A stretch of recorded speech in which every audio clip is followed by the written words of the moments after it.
بسم اللہ الرحمن الرحیم۔ جب ہم فرض نماز ادا کر لیں تو اس کے بعد اللہ تعالیٰ کا ذکر کرنا چاہیے، اللہ کی بارگاہ میں خشوع و خضوع سے دعا کرنی چاہیے۔ اللہ رب العزت نے قرآن میں ارشاد فرمایا سورۃ الم نشرح میں فَإِذَا فَرَغْتَ فَانْصَبْ وَإِلَىٰ رَبِّكَ فَارْغَب۔ یہ سورۃ الم نشرح کی آیت نمبر 7 اور 8 ہے۔ حضرت عبداللہ بن عباس رضی اللہ عنہ سے مروی ہے کہ یہ جو اللہ تعالیٰ نے ارشاد فرمایا ہے فَإِذَا فَرَغْتَ فَانْصَبْ، جب آپ فارغ ہو جائیں تو مشغول ہو جایا کریں۔ فرماتے ہیں اس سے مراد یہ ہے اِذَا فَرَغْتَ مِنَ الصَّلَاةِ فَانْصَبْ فِي الدُّعَاءِ، کہ اللہ تعالیٰ نے اپنے حبیب سے ارشاد فرمایا ہے اے حبیب جب آپ نماز سے فارغ ہو جائیں تو رب کی بارگاہ میں دعا میں مشغول ہو جائیں۔ فَانْصَبْ فِي الدُّعَاءِ، دعا میں مشغول ہو جایا کریں۔ وَاسْأَلِ اللَّهَ وَارْغَب إِلَيْهِ، اللہ کی بارگاہ میں سوال کیا کرے اور اس کی طرف رغبت کیا کرے۔ حضرت عبداللہ بن عباس رضی اللہ عنہ نے اس آیت مبارکہ کی شرح کی، تفسیر طبری میں یہ روایت درج ہے اور امام غزالی نے اپنی تفسیر میں، علامہ شوکانی نے اپنی تفسیر میں اس کو درج کیا۔ پھر حضرت عبداللہ بن مسعود رضی اللہ عنہ سے مروی حدیث ہے، وہ بھی اس آیت مبارکہ کی تشریح کرتے ہیں فَإِذَا فَرَغْتَ مِنَ الصَّلَاةِ، کہ جب نماز سے فارغ ہو جائے فَانْصَبْ إِلَى الدُّعَاءِ، تو پھر دعا میں مشغول ہو جایا کرے، دعا میں مشغول ہوا کرے۔ وَإِلَىٰ رَبِّكَ فَارْغَب، اور اپنے رب کی جانب رغبت اختیار کیا کرے۔ حضرت عبداللہ بن مسعود رضی اللہ عنہ نے یہ قول روایت کیا، بیان کیا۔ امام سیوطی نے الدر المنصور میں اس کو تحریف کیا۔ مطلب یہ ہے کہ نماز پڑھنے کے بعد باغم باغ اور جلدی جلدی دنیا کے معاملات میں یا نوافل میں سنتوں میں مشغول نہیں ہونا چاہیے، بلکہ بندہ بیٹھ کر فرض نمازوں سے فارغ ہونے کے بعد اللہ کا ذکر اذکار کرے اطمینان سے، پھر دعا کرے اللہ کی بارگاہ میں، اور پھر اپنے دوسرے کاموں میں اور دوسرے سنت اور نوافل میں مشغول ہو۔ ذکر اذکار اور دعا کرنے کے بعد اسی طرح امام عبد الرزاق نے، امام عبد بن حمید نے، امام ابن جریر طبری نے، امام ابن المنذر نے، ایک تابعی گزرے حضرت قتادہ رحمت اللہ علیہ، حضرت عبداللہ بن عباس رضی اللہ عنہ کے شاگرد، ان سے مروی ہے، وہ کہتے ہیں فَإِذَا فَرَغْتَ فَانْصَبْ۔ اس آیت مبارکہ کا مطلب یہ ہے اِذَا فَرَغْتَ مِنْ صَلَاةٍ فَانْصَبْ فِي الدُّعَاءِ، کہ اے بندے جب تو نماز سے فارغ ہو جائے، نماز پڑھ لے، تو پھر دعا میں مشغول ہو جایا کرو، پھر دعا کیا کرو، پھر کیا کیا کرو؟ دعا کیا کرو جب تم نماز سے فارغ ہو جاؤ۔ اور اسی طرح حضرت قتادہ، حضرت ضحاک، حضرت مقاتل، یہ تابعین گزرے ہیں، انہوں نے بھی اللہ تعالیٰ کی اس فرمان کی یہی تشریح کی، یہی تفسیر کی فَإِذَا فَرَغْتَ فَانْصَبْ۔ اس کا مطلب یہ ہے اِذَا فَرَغْتَ مِنَ الصَّلَاةِ الْمَكْتُوبَةِ فَانْصَبْ إِلَىٰ رَبِّكَ فِي الدُّعَاءِ، کہ جب تو فرض نماز سے فارغ ہو جائے، فرض نماز پڑھ چکے، تو ساتھ ہی کوئی بندہ نفل نہ پڑھے، کوئی سنت نہ پڑھے، اور باغ نہ جائے ہادی نشین چھوڑ کر دعا کے بغیر، تو فرماتے تابعین اللہ تعالیٰ کے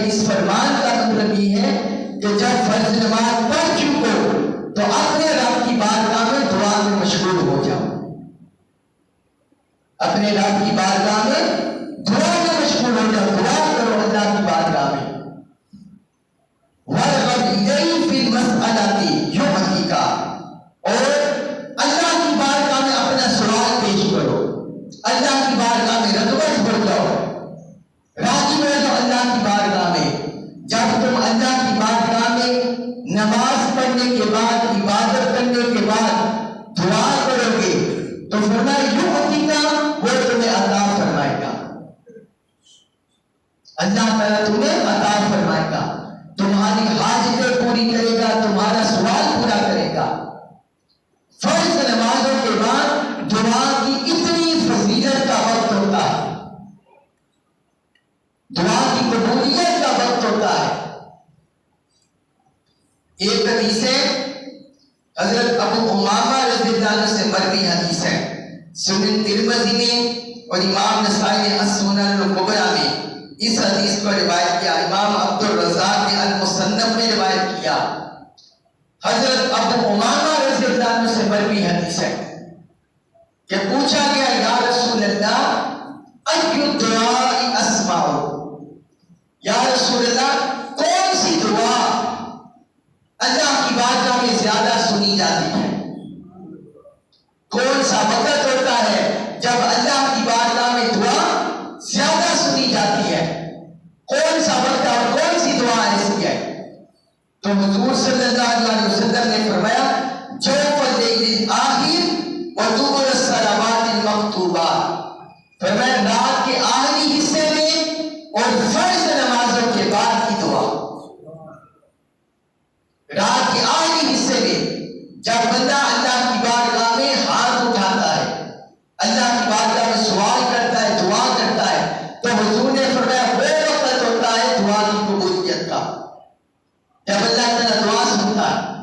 اور دوسرا وقت فرمایا فرض نمازوں کے بعد کا وقت ہے، فرض نمازوں کے بعد کا وقت بھی دعا کی قبولیت کا، اللہ کی بارگاہ میں دعا سنے جانے کا وقت ہے۔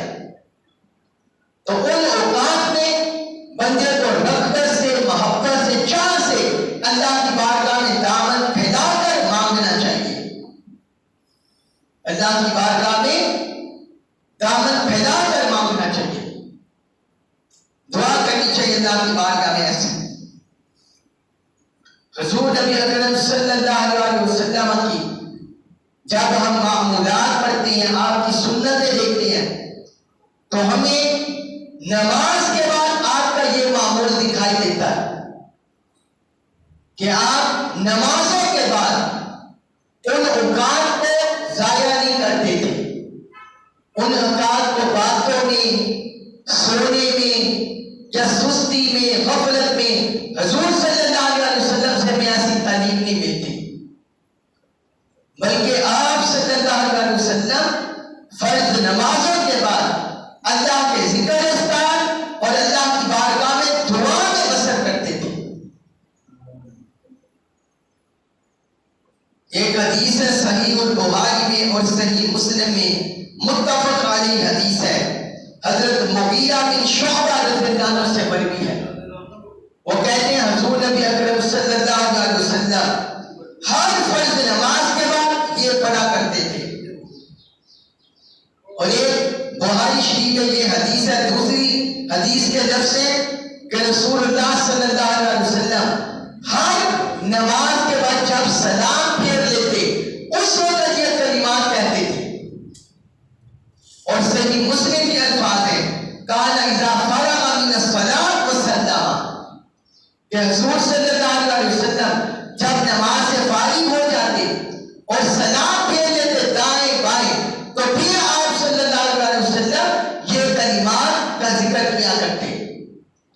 وہ کون سے کلمات؟ فرمایا لا الہ الا اللہ وحدہ لا شریک لہ، لہ الملک و لہ الحمد وہو علی کل شیء قدیر۔ اللہ کے سوا کوئی عبادت کے لائق نہیں، اس کی بادشاہت ہے، اس کا کوئی شریک نہیں، اس کی بادشاہت ہے اور ساری طریقے اس کے لیے، وہو علی کل شیء قدیر، اور وہ ہر چیز پر قدرت رکھنے والا ہے۔ یہ کلمات اللہ کے ذکر میں آپ پڑھا کرتے تھے۔ اور آگے فرمایا، آگے یہ بھی آپ پڑھتے تھے اللہم لا مانع لما اعطیت، یا اللہ جسے تو عطا فرما دے اسے کوئی روکنے والا نہیں، جسے تو عطا کرے اس کے آگے کوئی رکاوٹ نہیں۔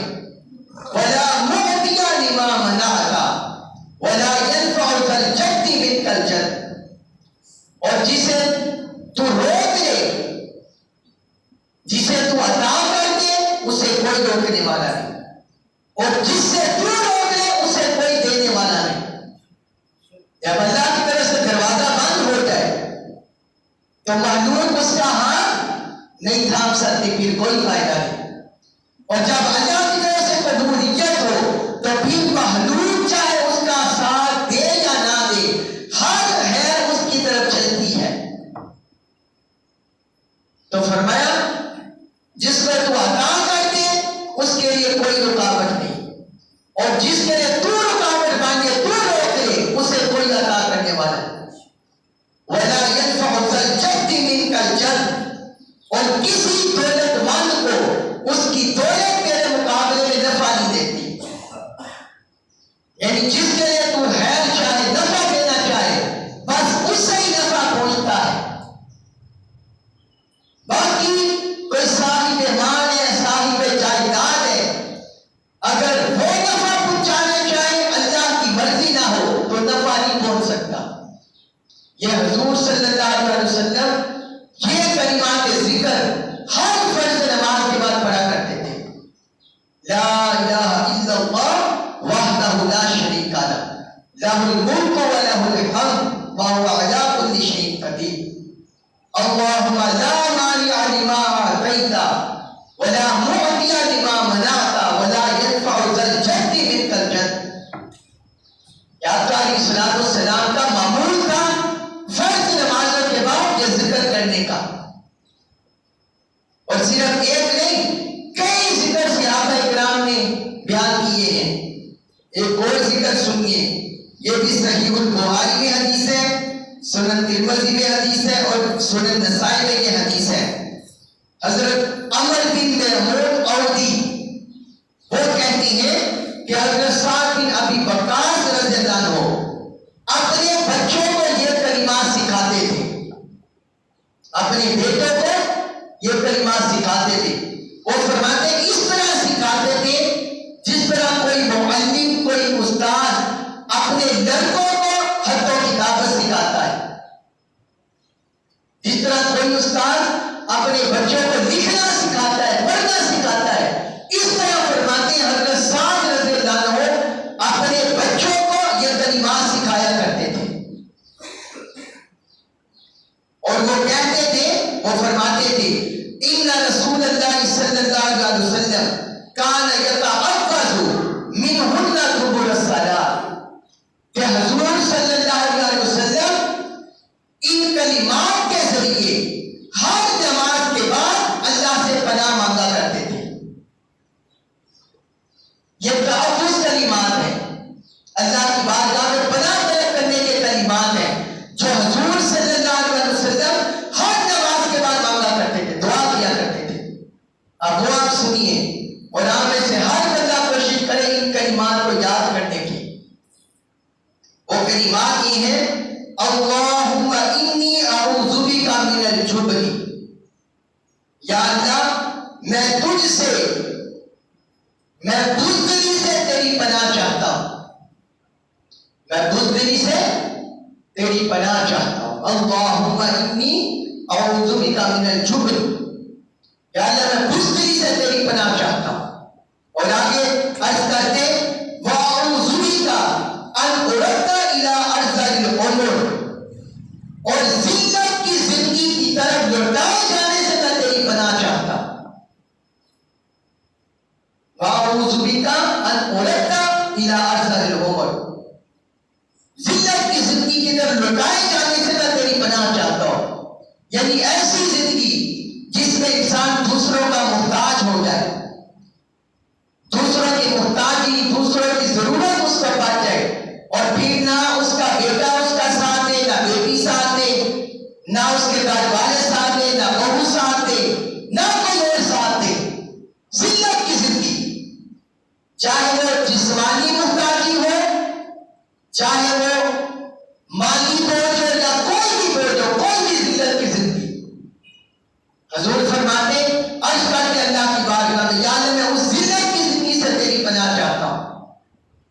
وَأَعُوذُ بِكَ أَنْ أُرَدَّ إِلَىٰ أَرْذَلِ الْعُمُرِ، یا مراد زیادہ تر یہی ہے کہ جو زیادہ بڑھاپا ہے، جس میں انسان بہت کمزور، نحیف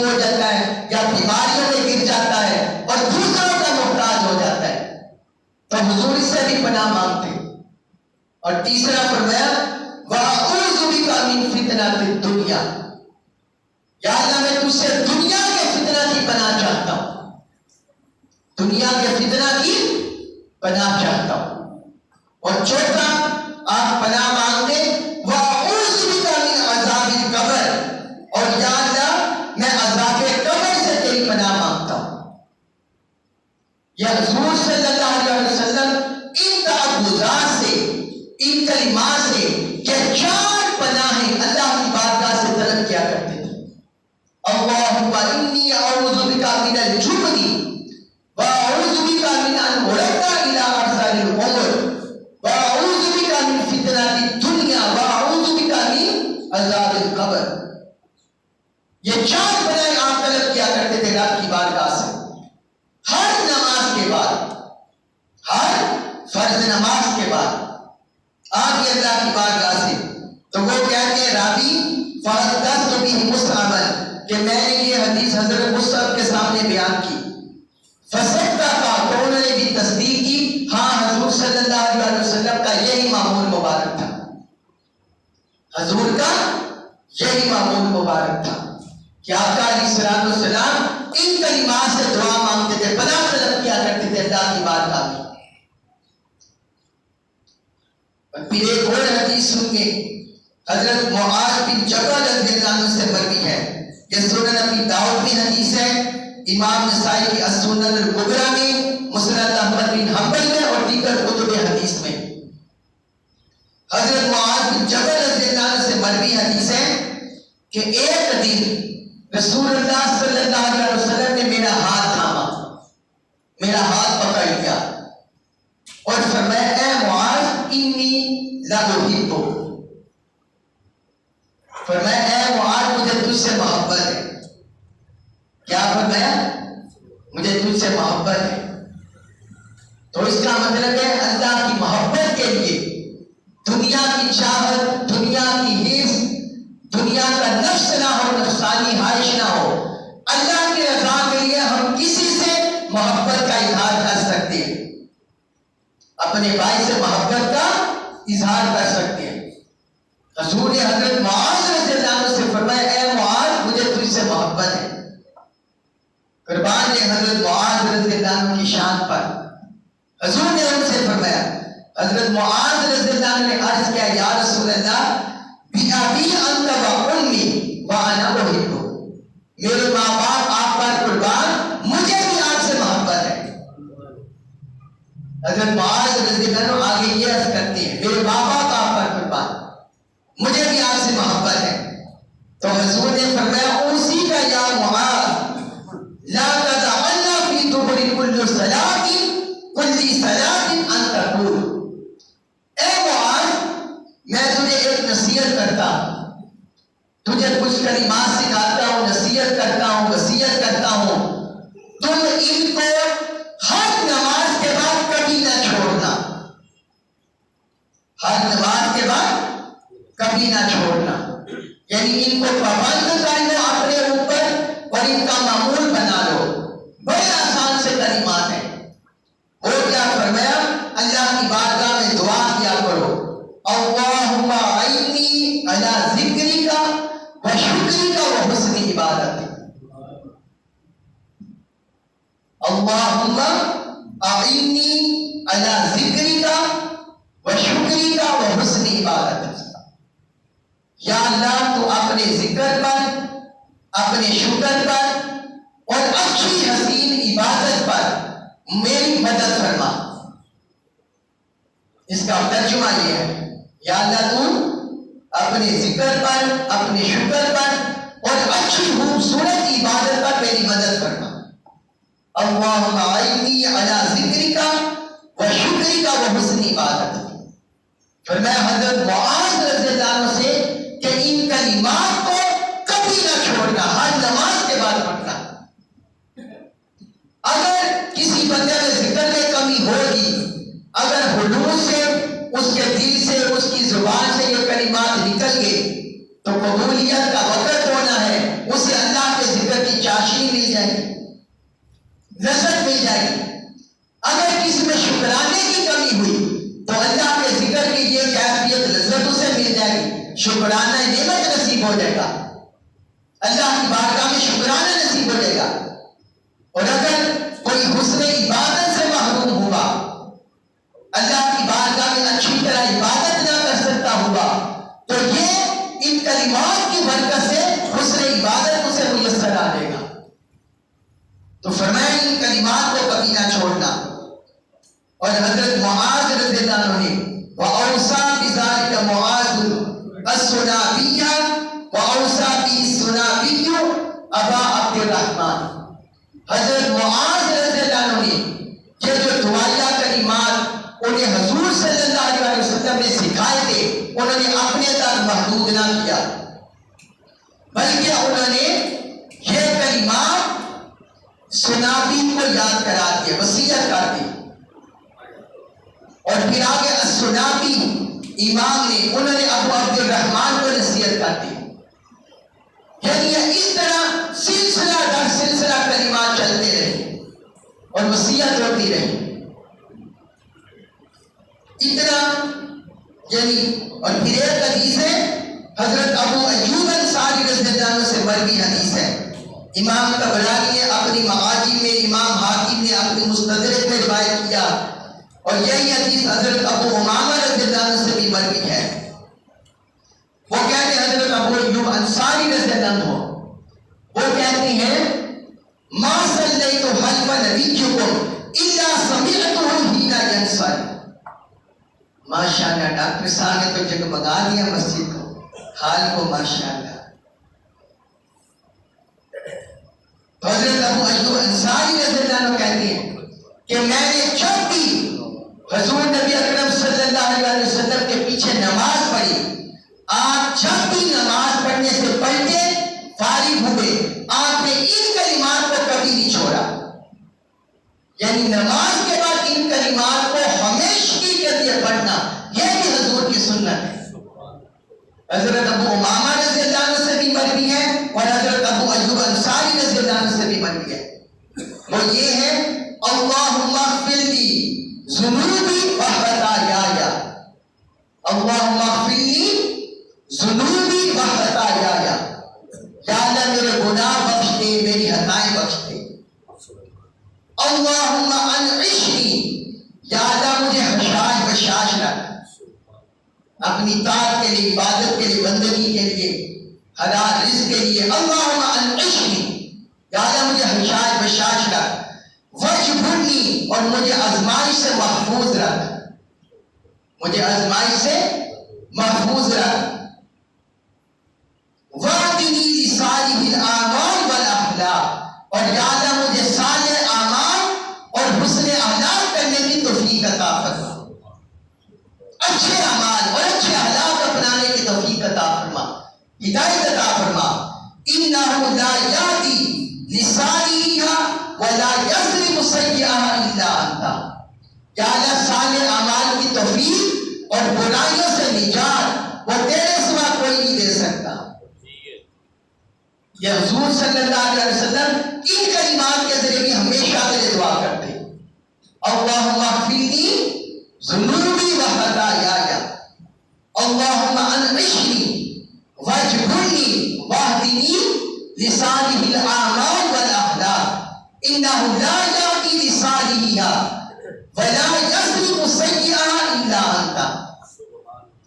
آقا علیہ الصلوۃ والسلام دعا کیا کرتے، ہم میں سے بعض لوگوں کو یہ کوئی بیماری ان کے اندر پیدا ہو گئی ہے، یا کسی نے ان کے اندر یہ بیماری داخل کر دیا ان کے ذہنوں میں، یا فرض نماز کے بعد فوراً اٹھ جاتے ہیں، نہ ذکر اذکار کرتے ہیں، نہ دعا کرتے ہیں، کچھ بھی نہیں کرتے۔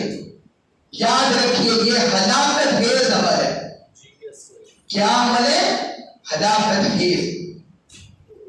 جو عالم بھی، جو پیر بھی آپ کو اس طرح یہ نصیحت کرے کہ نماز کے بعد فوراً اٹھ جاؤ، اس سے کہو تمہارے پاس دلیل کیا ہے، بتاؤ اس پر دلیل کوئی، کہ کیا کوئی حضور سے ایسا عمل ثابت ہے جو تم فوراً کہتے اٹھ جاؤ؟